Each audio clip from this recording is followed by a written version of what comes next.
Accessing. When TV and radio collide. Love it. Wow. This is what you get. You're listening to JJ and Alex, presented by G2G Bars. Don't touch that dial. On 97.5, the KSL Sports Zone. Happy Monday to you, everybody. It's JJ and Alex, 97.5, the KSL Sports Zone, bringing you home on a Monday afternoon. Thanks for hanging with us. Oh, my goodness, what a weekend. It is kind of fun to watch other people have this little meltdown. And the Utah Jazz, we had a little hand in all this. Just to be mentioned, that little footnote of the trade that happened between the Dallas Mavericks. The historic trade has a little bit of a, oh, by the way, the Jazz at the very bottom of it. All right? We're a part of it somehow, okay? Wouldn't have happened without the Jazz. I knew it would have never gone down unless Danny Ainge would have given his thumbs up to it. Our program is brought to you by G2G Bars. All natural ingredients and no preservatives make the G2G Bar the perfect protein bar. Let's get to AP writer for the NBA. He is Tim Reynolds joining us on the program again. Thanks for being with us, Tim. Thanks for having me. Oh, my goodness. Well, how was your weekend? Yeah, did a little snowboarding. I don't know. It was awful, guys. It was awful. We're over. Okay, I'm dying to hear you. What was your initial reaction when you saw the news on Saturday night? My initial reaction was I shouldn't have had the third glass of wine an hour ago. Let me tell you something. That story became the Unisom challenge for me because I'm like, I need sleep.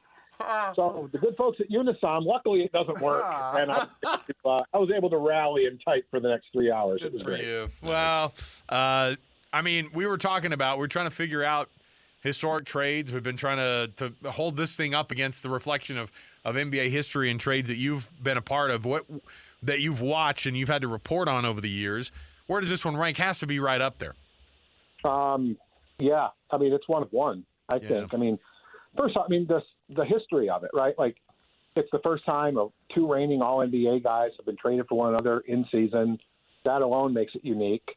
The secrecy of it in this day and age is obviously one of a kind. I mean, literally everybody has been linked to a trade. I mean, I think I saw two reports today that the Lakers are trying to get Karl Malone. I mean, everybody is in trades right now. It's insane.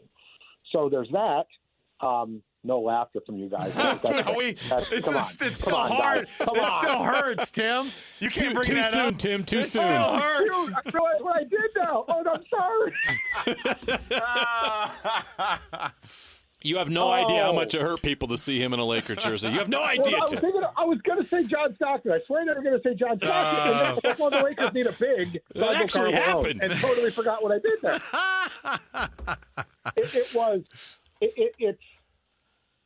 It's crazy that they were able to pull it off with such secrecy, but now we know why it was so secret. Yeah.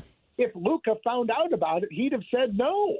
Right. Not that he has a no-trade clause, but it's clearly this was going on so the world wouldn't know, for one thing, but mostly it was so Luka Dončić wouldn't know. And I go back to that, and I know the story's out there, and I've confirmed it as well. Guys, nobody knows the Utah Jazz are in this trade. Like, literally nobody. This will go down in history as the night they traded Luka Dončić for Anthony Davis, and it was a one-for-one swap. Nobody else is in this trade. Right. Max Christie isn't in this trade. Nobody's in this trade. If you had told Danny Ainge, who, yes, I know is with Utah, he is with the Jazz, but we know that at Danny Ainge's core, he's still a Celtic. Oh, by the way, you're going to help the Lakers, Danny, by facilitating this. Do you think that would have gone well? Probably not. No. So there was a lot of reasons for secrecy, and there's a lot of people in the league. It's not that they're unhappy that they didn't have a chance to get Luka. It might be some sour grapes. Sure, I admit that, but some people are definitely of the mindset of that this was not done totally on the up and up. I mean, yes, the trade got approved, it's legal, the NBA signed off on the terms, like that's all well and good, but a lot of people are saying this isn't exactly the way you're supposed to do big business. Yeah, it's a lot of people are upset. It's crazy the ripple effect this could have. Can you make any case for Nico Harrison here? Can you make any case that he made the right decision here. Is there any way this could swing the Mavericks' way? Well, okay. I say no, but, I mean, really, let's presume. We don't know this, but let's presume. He was talking about the decision they're going to have to make with the Supermax. Well, that tells you they weren't going to give it to him because there is no decision to make with the Supermax. Right. It's Luka Dončić. You give him the $345 million or whatever it's going to end up being. You do so happily because he's Luka Dončić. He's kind of like Steph, kind of like something that I think is really overlooked is just we know he's popular, right? Luka's worn one jersey since he's been in the league. One jersey in 7 years.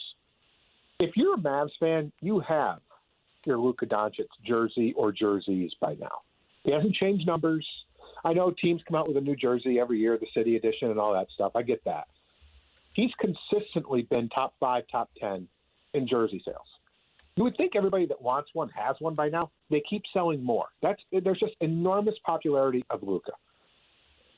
The Mavs were making money off him. Even at $345 million, they were going to make money off him. Clearly, ownership decided, for whatever reason, whether it was conditioning, whether it was an off-the-court issue, whether it's because Luka drinks beer, whatever it is, they were not going to give him the money. So Nico then now is tasked with, okay, I've got to get something because I'm not going through the summer of we're not giving him the extension because then next year would have been horrible. Yeah. It would have been toxic in Dallas. Like, he hasn't proven to you that he's worth every dollar that he can get. He's a 73-point game guy. He's 34, 9, and 10 last year, a season unlike any other. So then he decides, all right, I'm going to call the only guy in the league who I know is going to keep this secret. And he goes back to Rob Pelinka, who he's been tight friends with for 20 years. You know, they share the Kobe bond. I'm bringing this to you and only you. What can I get? And Rob Pelinka got a heck of a deal in giving up one of the best defensive players in the game, one of the best two-way players in the game. AD's a great offensive player too, obviously. But not giving up a ton of draft picks, not even having to give up Dalton Connect. Like, you don't have to give up really anybody other than Anthony Davis and a pick. This is the steal of the century for the Lakers. Even at that price, even at Anthony Davis, it's still the steal of the century. It's just tough to argue that Nico did the right thing long term for the Dallas Mavericks. And I know some people are saying it's going to work out for them in the short term. I don't see it. I'm not one of those people. I think this is a cannonball going off in your locker room. Like, your best player, everything that the systems are built around is not there anymore. And you can't just slide Kyrie, for as great as Kyrie is, you can't slide Kyrie into the Luka rule. Only Luka can be Luka. So it's just a wild thing that they did, and I just can't believe that anybody at American Airlines Center went to work today saying, wow, we got better. I just can't believe that's the case. Tim Reynolds, AP writer, covers the NBA, and, of course, a lot of action over the weekend. Before we move off of this one real quick, before we get to the other trades that are absolutely forgotten about, even with the big names that are involved, in the short term, let's say that Luka does come back in a week and a half or whenever the timetable is that he could make that return. How does that work with this Lakers team this year? What is their ceiling this year if he does come back in 10 days and is healthy? Ceiling is championship. Wow. It really is, if everybody's healthy. I mean, the trade was obviously going to happen Saturday night for whatever reason. For LeBron to do 33, 11, and 12 at Madison Square Garden at 40 years old reminds you that he's still LeBron James. There are nights where he looks 35, maybe, but there's still a lot of nights that he looks 25. And it's the craziest thing in the world, and we all know it. It's just LeBron is LeBron.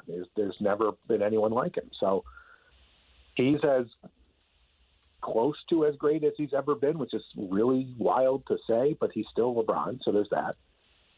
Luka absolutely loves him, absolutely adores him. You've got two of the best passers in the game, maybe two of the best 5 passers in the game on the floor together now. You can't double both of them all the time. Somebody is going to be single covered, which is devastating. And they're two of the best pick and roll players ever. So I mean, you go back, there's been clips of it that have been going around on social media all weekend, like the J.J. Redick LeBron podcast, where they're talking in really highly technical basketball analytic terms about Luka. But for people that don't understand all the jargon that they were using, like, they're both drooling into the microphones about all the things this kid can do. And now JJ gets to draw stuff up for him, and LeBron gets to draw stuff up for Luka, and then they get to ask Luka, what do you want to do? I mean, Luka's never had a player, even as good as Kirry is, Luka's never had a player like LeBron to get more out of him. If LeBron inspires Luka to get the conditioning together, to take his body as seriously as LeBron does, I mean, we all know LeBron spends over $1 million on just being as tip-top shape as he can be every year. If he can convince Luka to be like that, to become more durable, to become a guy who doesn't have the little nagging injuries. I mean, Luka's put up Hall of Fame numbers, and he's very rarely 100%. Imagine what he can do if LeBron gets him right. There is no ceiling for the Lakers. If healthy, they're as good as anyone in the league. And don't forget this part. I don't think there's a bigger thunder killer. I hate that term, but there's not a guy with better numbers, I don't think, against OKC than Luka. They just struggle with him. And you're going to have to get through OKC to get out of the West. And Luka has been a problem for them a lot. So I love where the Lakers are right now. Yeah, I think everyone around the league rolls their eyes after this trade and just says, "Oh, great, the Lakers got another legend for the next decade." They just every decade they just seem to be able to do this. There was another trade on Sunday. Sunday after everything that went down. De'Aaron Fox is headed to the Spurs. Zach LaVine to the Kings in a 3-team trade. You know, it was a couple weeks ago, I think the word leaked out that De'Aaron Fox wanted a trade and the Spurs were his desired destination. And boom, here we go. It got done. What's your reaction to that trade, and what does that mean for the league?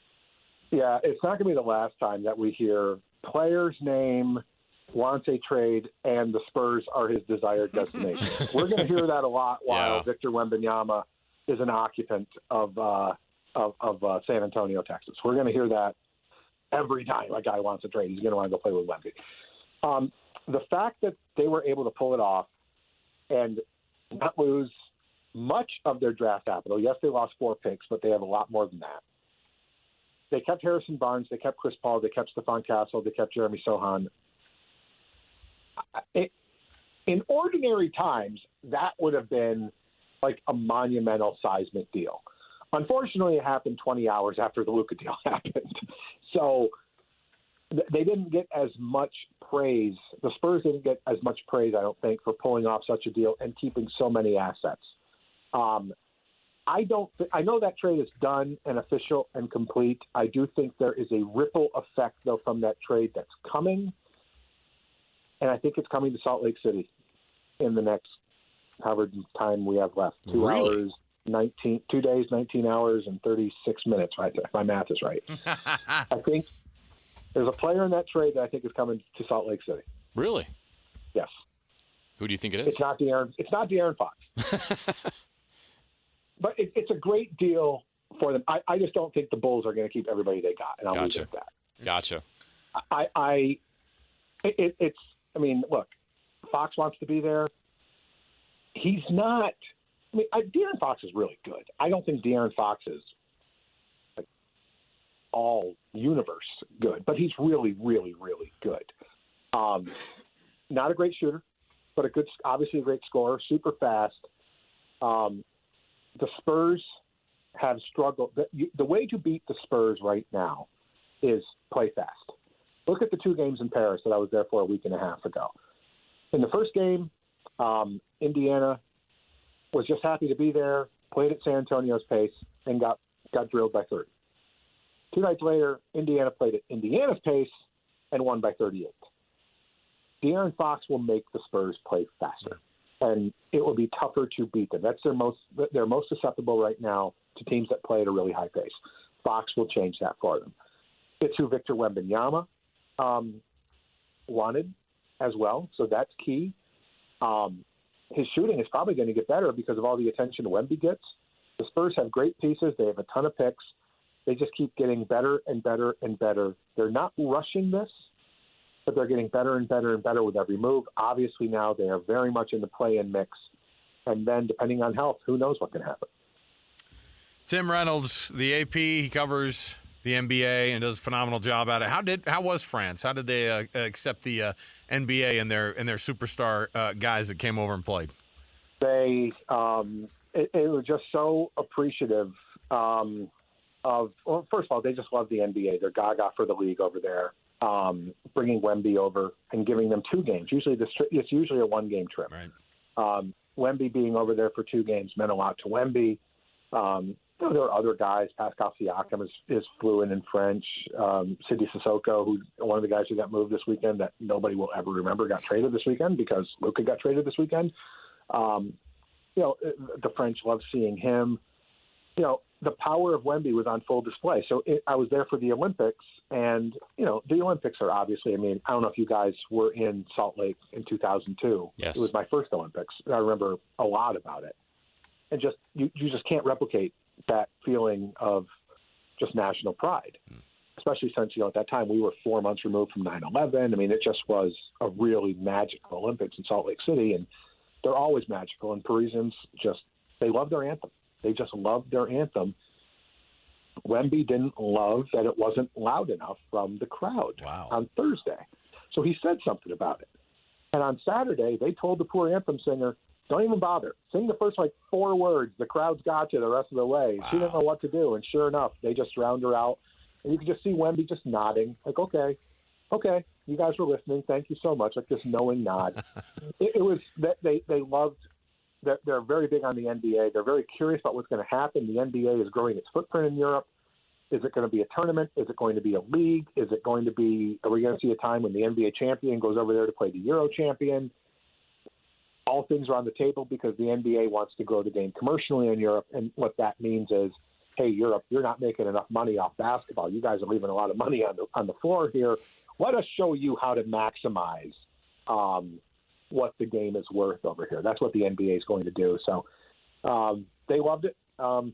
They did not particularly enjoy any reference to Steph Curry or 4 3-pointers or the night that he made. Anything Dwayne said on the broadcast, they weren't real big on any references to that over there.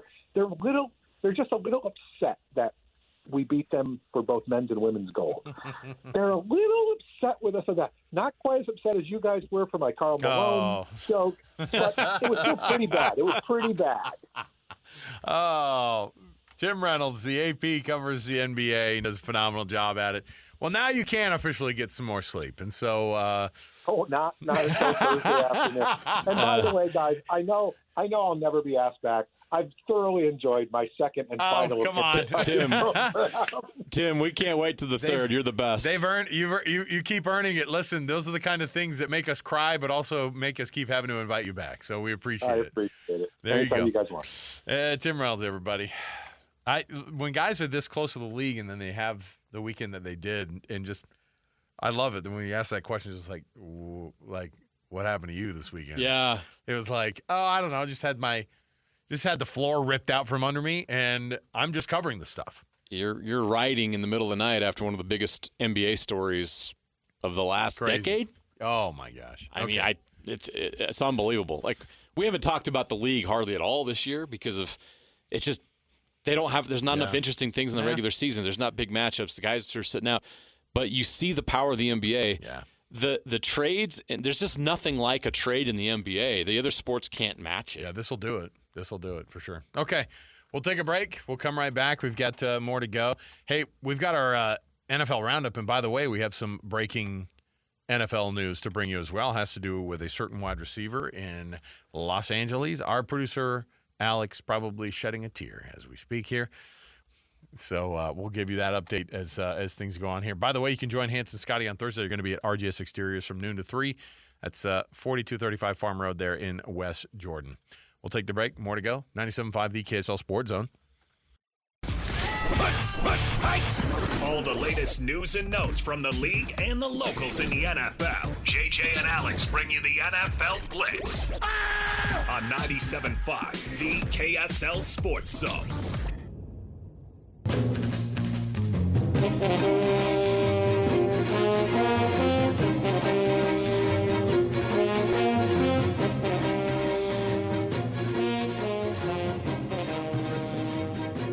right, everybody, welcome back. JJ and Alex, 97.5, the KSL Sports Zone.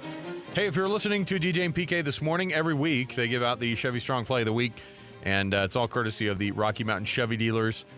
If you were listening to DJ and PK and you give us what the play of the weekend was that they gave out today on their show, we'll give you an Amazon gift card to call in number 12 right now, 801-575-ZONE. That's 801-575-ZONE, 801-575-9663. And give us what that play was that they gave out with an impressive lineup of cars, trucks, and SUVs. No wonder people are switching to Chevy. It's your Rocky Mountain Chevy dealers and the Rocky Mountain Chevy dealers play of the weekend. Any charitable hints, Producer Alex, on what that play could have been this morning? Back to you. So there you go, 801-575-ZONE.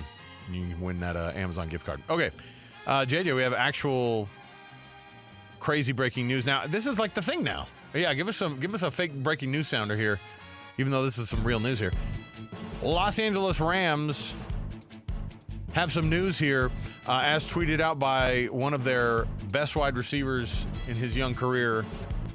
What do we have, JJ, out of LA? Cooper Kupp announced on social media that, quote, I was informed that the team will be seeking a trade immediately and will be working with me and my family to find the right place to continue competing for championships. I don't agree with the decision and always believed it was going to begin and end in LA. Still, if there's one thing that I've learned over the years, there are so many things that are out of your control, but it is how you respond to these things that you will look back on and remember. So Cooper Kupp is on his way out of LA. Go Seahawks. You don't feel bad about that. No, but I will say if you are a Puka Nacua fan there in LA, what does that do for him? Does that mean his production goes up, or is it just now? It could hurt him. That's what I'm saying. Unless they find another player that can help balance things out. One of the reasons why he's been able to get off to such a great start in the NFL is he's playing alongside one of the best receivers of this generation. Cooper Kupp was unbelievable. Yeah. But for Puka to lose Cooper on the other side, all of a sudden the attention to defenses goes to Puka, and we'll see how Puka has to respond to that. The Rams obviously think the world of Puka and expect him to step up, but this is not good news for Puka. He needs another dude on the other side. Could you imagine that in the NFL? Could you imagine if Cooper Kupp gets traded, and then Matthew Stafford does decide to hang it up? Puka Nacua is going to be out there going, "Wait, what about me?" Oh, that'd be rough. That would be. The Rams can win a Super Bowl next year or get bad really fast, one way or the other. They could go one way or the other really hard. You know what? I hate to admit it. You know where a good landing spot would be for Cooper Kupp? Your Denver Broncos. Ooh, I like that. I like that a lot. Get a young quarterback. You got Cortland Sutton with the Broncos, and obviously we're a big fan of Devon Vele, who had a great rookie year. But you put Sutton with Cooper Kupp, I think you got something there. Boy, you're giving your rookie a shot, aren't you? Thanks for that suggestion. Your second year. Yes, guy you now. are. You're giving him a shot. Speaking of trades, and now that we're just requesting them, we're telling people about them online. Star defensive end and reigning defensive player of the year of the NFL, Myles Garrett, has announced, like a college kid, that he is He's in the portal. He's in the portal, and what's crazy about it is he says he's ready to get traded. He's requesting a trade, and don't at him. All right, this is what he wants. Yep. No interviews. Please, no interviews, please. Except for respect my decision. Yeah. But it's with heavy heart that I say, after much prayer and thought, I'm putting my name into the transfer portal. I'm ready to take my talents elsewhere. My favorite thing is the Browns reportedly have said, yeah, we're not going to entertain any trade offers for him. I don't care what he says. Like, dig in. I mean, it's hard because as a franchise, you're like, this is no. This isn't how it works. We decide. A little bit more complicated. Yeah, but they owe him. Don't make him. He's 29 years old. He's in his prime. He's one of the all-time greats at that position. Let him go somewhere where he has a chance to win a Super Bowl. It's not with you. Ooh, Cooper Kupp for Myles Garrett? Now, that would be interesting. Stop it. It'd be interesting for Myles Garrett, not so much for Cooper Kupp. No, he would love to be in L.A. Are you kidding me? Okay. And then finally, speaking of moves that have been made, Chip Kelly, the Ohio State University's offensive coordinator from last year, will now be the Las Vegas Raiders offensive coordinator, reportedly, as he's going to go join up with his former Pac-12 foe, Pete Carroll, there in Las Vegas. I actually like that hire by the Raiders. Interesting move, right? The Raiders are doing things that make sense. They're making some moves, Is Lloyd man. in there? I'm very uncomfortable with this whole scenario. The Raiders too, are making sense. Listen, though, I guarantee Lloyd is too, though. He's going, yeah, but we find some way how to screw this thing up. It sounds way too reasonable. They're like hiring a bunch of adults who have been successful. It's crazy. We'll see what they can do now from a talent perspective and from a quarterback perspective. We'll see how that goes. All right. Take the break here. We'll come back. We've got more around the corner, getting you ready for the Utah Jazz tonight. Pregame going to start up at 6 o'clock. So stay here, 97.5 The KSL Sports Zone. Wrapping up the hour with our picks for the best and worst moments on today's show. As JJ and Alex want to hear your best and worst of the day.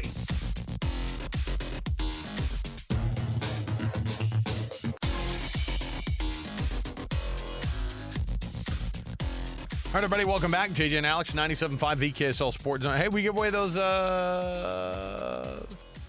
somebody got it. What was the play? That's right. You know who made that? Who was it? Former Utah State Aggie, former Lone Peak Knight. You know what was crazy? I walked out of the room, and it was 59-60, and I was like, I'm out. I walked out of the room because I didn't have a lot invested in that game. Stephen Ashworth made that. Oh, that's right. That's right. Hey, want to remind you, many shelters are at capacity right now. You can join Jake and Ben at Performance Toyota for on behalf of the Best Friends Animal Rescue. That's 2380 US 89 there in Bountiful, just right there on State Street in Bountiful. You can check it out. And then, JJ, you and I are going to be on Wednesday also at the Doug Smith Subaru, courtesy of the folks at the Best Friends Animal Rescue.